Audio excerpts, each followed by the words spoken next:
Crackers point पे। तो बच्चों हम लोगों ने अभी तक क्या क्या पढ़ा, कल के सेशन में हम लोगों ने एलसीएम के बारे में कुछ इंपॉर्टेंट टॉपिक पढ़ा था। तो आइए आज हम आपको एलसीएम में सबसे महत्वपूर्ण टॉपिक बता रहे हैं, इसको आप याद कर लीजिएगा। बच्चों अगर आपको दो संख्या दे दे और उसमें एक संख्या का एलसीएम दे दे और दूसरी संख्या का एचसीएफ पूछे तो उसके बारे में आज हम जिक्र करेंगे। तो सबसे इम्पोर्टेंट टॉपिक आपको बता दे रहे हैं, मार्किंग कर दे रहे हैं, जिससे आप लिख लीजिएगा। अगर दो संख्या दिया है और उसका एक का एलसीएम दिया रहा है और दूसरा का एचसीएफ दिया रहा है दोनों संख्या का, तो इसका फॉर्मूला हो जाता है एलसीएम गुना एचसीएफ बराबर पहली संख्या गुना दूसरी संख्या।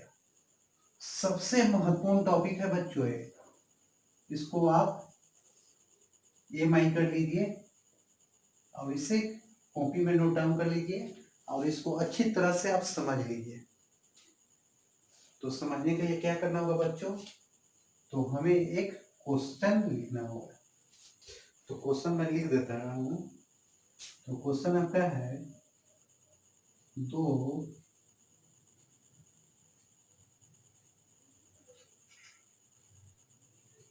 दो संख्याओं का, ठीक है ना, दो संख्याओं का लसअ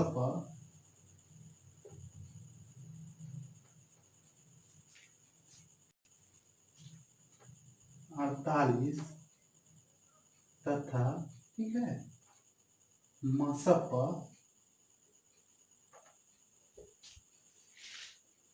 8 है, ठीक है ना। अब दो संख्याओं का लसअ 48 तथा मसअ 8 है। अब आगे इसे कह रहा है कि यदि एक संख्या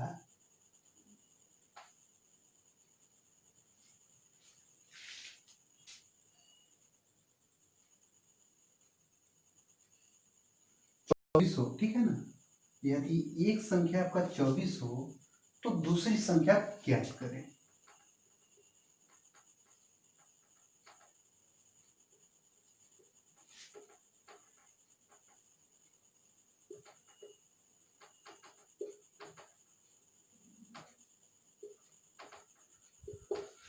तो बच्चों मैंने आपको जो ट्रिक था क्या बताया था, एलसीएम गुना एचसीएफ बराबर पहली संख्या गुनी दूसरी संख्या। सेम पैटर्न पे क्वेश्चन है, दो संख्याओं का लसअ 48 तथा मसअ 8 है। यदि एक संख्या आपको 24 है तो दूसरी संख्या में ज्ञात करनी है। तो हम यहाँ इस ट्रिक को अप्लाई कर देंगे। तो आपका लसअ क्या है 48, मसअ क्या है, तो मसअ है 8 बराबर पहली संख्या क्या है 24 और दूसरी संख्या को मान लिए x, ठीक है। पहली संख्या 24, दूसरी संख्या x। 24 को 48 से कटा देंगे 2 हो जाएगा। तो x बराबर क्या हो गया 16। x का वैल्यू आपका कितना हो जाएगा 16। यही हमारा आंसर हो जाएगा। तो आशा करता हूं कि मेरा क्वेश्चन आप लोग अच्छे से समझ गए होंगे। तो आइए हम बिना देरी करते हुए दूसरी क्वेश्चन की तरफ मूव करेंगे। यहाँ बच्चों इस क्वेश्चन में कोई भी दिक्कत है तो आप मैसेज बॉक्स में अपना कमेंट कीजिए, उस आपका प्रॉब्लम दूर किया जाएगा, ठीक है ना।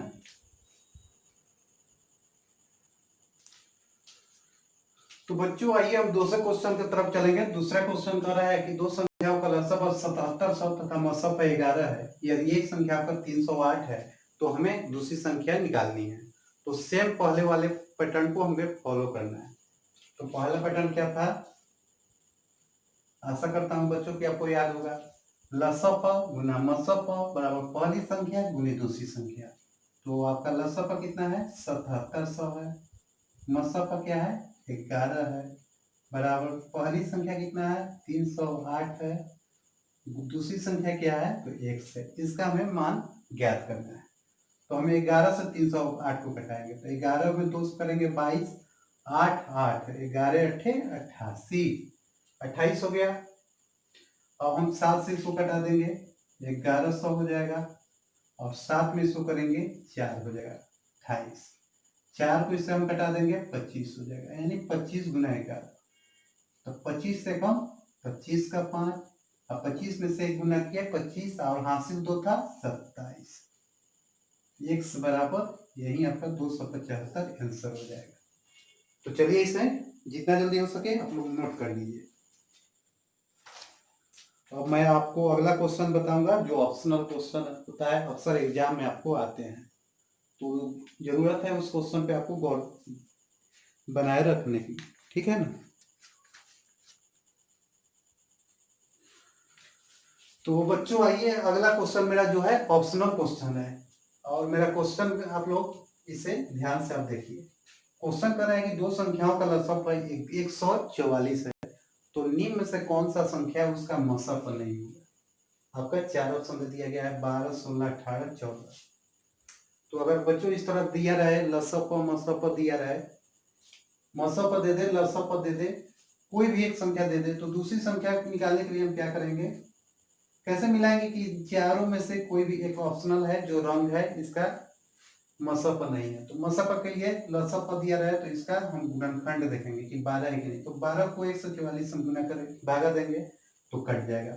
16 को भी 144 से हम भागा देंगे तो ये भी कट जाएगा, तो ये दोनों आपका आंसर हो गया। अब आपका बचा 18, 14। 18 को 144 से हम भागा देंगे तो ये भी कट जाएगा। 14 को 144 से हम यदि भागा दे रहे हैं तो कट रहा है, कभी नहीं कटेगा, तो यही आपका आंसर हो जाएगा। आपका मसप दिया रहा है तो हम देखेंगे कि उसका ये गुणनखंड है नहीं है।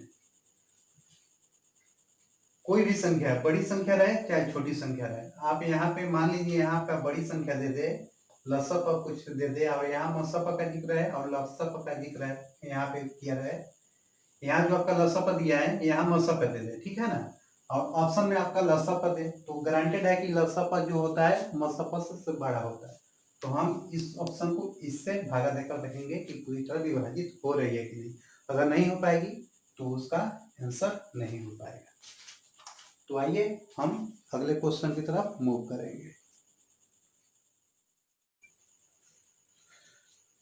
तो बच्चों आइए हम अगले क्वेश्चन की तरफ मूव कर रहे हैं। अगला क्वेश्चन है बच्चों कि दो संख्याओं का लसप, दो संख्या का लसप जो है मसप का 84 गुना है। गौर कीजिएगा, दो संख्या का लसप जो है मसप का 84 गुना है। आगे आपको क्या कर रहा है, यदि लसप व मसप का योग 680 है।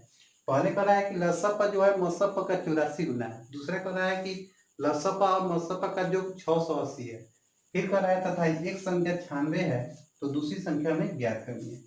तो इस तरह का क्वेश्चन बच्चों क्या कैसे बनाएंगे हम, बताइए। चलिए मैं ही आपको बता देता हूँ। एक बात बच्चों गौर कीजिएगा, कभी भी एलसीएम एचसीएफ का कोई भी क्वेश्चन हो तो आपको गौर करना है कि एलसीएम हमेशा एचसीएफ से बड़ा होता है, ठीक है ना। तो यहाँ पे मैंने एलसीएम दे दिया और यहाँ जो दे दिया एचसीएफ। एलसीएम का फुल फॉर्म आपको मालूम होगा, पहले सेशन में मैंने बताया था कि lower common multiple, HCF higher common factor, ठीक है। यहाँ तक आपका क्लियर। अब कह रहा है एलसीएम जो है लसप जो है मसप का 84 गुना है, तो अगर हम मसप को 1 मान लिए, रेशियो में हम मान लिए 1, तो एलसीएम आपका रेशियो में क्या हो जाएगा, 84 हो जाएगा। कोई दिक्कत, तो 84 और 1 85, टोटल 85 मान लीजिए, 85 एक्स मैंने लिख दिया, तो टोटल का वैल्यू कितना दे रहा है 680। तो हम यहाँ एक्स का वैल्यू निकाल लेंगे ना। चलिए 17 से कर रहे हैं 5, 17 से करेंगे 40, 5 से करेंगे 8, यानी एक्स का वैल्यू आ गया 8। तो हमको एचसीएफ क्या था, एचसीएफ मैंने क्या माना था, 1 माना था, यानी एक्स माना था, तो एक्स बराबर हो जाएगा 8 हो जाएगा। और एलसीएम क्या था आपका, तो 84 एक्स था, 84 एक्स था, बराबर कितना हो जाएगा, तो 84 गुना 8, यानी 8 में 4 से गुना किए 32, और 8 में 8 से किए 64, और 3 67, यानी 672। यहाँ तक बच्चों आपको क्लियर है। एलसीएम आपका आ गया 8, सॉरी एचसीएफ 8 आ गया और एलसीएम 672 आ गया। अब आइए हम यहाँ आगे आपका यहाँ पे बचा हुआ भाग यहाँ पूरा कराएंगे ताकि आपको किसी तरह का दिक्कत नहीं हो। अब हम पहले वाला रूल यहाँ पे लागू करेंगे, एलसीएम गुना एचसीएफ बराबर पहली संख्या गुना दूसरी संख्या। तो एचसीएफ कितना है, 8 है। चलिए मैं यहाँ लिख दे रहा हूँ, एलसीएम गुना एचसीएफ बराबर पहली संख्या गुना दूसरी संख्या। मैं इसलिए बच्चों यहाँ पे जो मैंने ट्रिक बताया था इसलिए लिखा है ताकि आपको किसी तरह की दिक्कत ना हो। तो यहाँ में मेरा एलसीएम क्या आया था, 672। तो हम यहाँ क्या मेंशन करेंगे, 672। एलसीएम क्या था, तो 8 आया था, देखिए यहाँ पे 8 होगा। तो 672 गुना 8 बराबर क्या हो जाएगा, एक संख्या आपका कितना है, 96 है, यानी 96 गुना x। यहाँ तक कोई दिक्कत, 8 को हम 96 से भगा देंगे, 12 हो जाएगा। 12 को 672 से कटा दिए तो 12, 5 से गुना करेंगे 60, 7 2 12 6 72। यानी आपके कहने का मतलब है दूसरी संख्या जो x थी इसका मान कितना आ गया, 56 आ गया।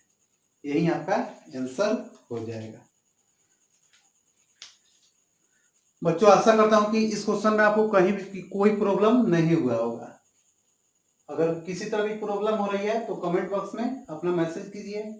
और बच्चों मेरा प्रयास अगर आपको अच्छा लग रहा है, मेरा जो भी बताया होगा, जो भी मैंने अभी तक आपको क्वेश्चन बताया, अगर ये प्रयास आपको अच्छा लग रहा हो, आपको भा रहा हो, तो मेरे वीडियो को लाइक कीजिए और अपने फ्रेंड के बीच इसे शेयर जरूर कीजिएगा। तो आइए हम अगले क्वेश्चन की तरफ मूव करते हैं। तो बच्चों मेरा अगला सवाल है कि वह छोटी से छोटी संख्या ज्ञात करे जो 8 10 12 15 20 30 40 और 60 से पूर्णतः विभाजित हो। तो बच्चों सेशन के पहले हमने बताया था, दो कंसेप्ट आपका क्लियर किया था, एलसीएम और एचसीएफ। दो कंसेप्ट हमने आपका क्लियर किया था, आपको याद होगा। एलसीएम में हमने बताया था वह छोटी से छोटी संख्या जो दिए गए सभी संख्याओं से विभाजित हो वह एलसीएम होगा। और एचसीएफ में मैंने क्या बताया था, तो वह बड़ी से बड़ी संख्या जो दिए गए सभी संख्याओं को विभाजित करे वह आपका एचसीएफ था। दोनों का अंतर आप समझ गए होंगे। अगर आप में अभी भी कोई कंफ्यूजन है तो आपसे यही हम कहेंगे कि आप मेरा प्ले लिस्ट में वीडियो है एलसीएम तथा एचसीएफ, आप उसको शुरू से देखिए, आपका जो भी डाउट है क्लियर हो जाएगा। तो एलसीएम में मैंने बताया था वह छोटी से छोटी संख्या जो दिए गए सभी संख्याओं से विभाजित हो।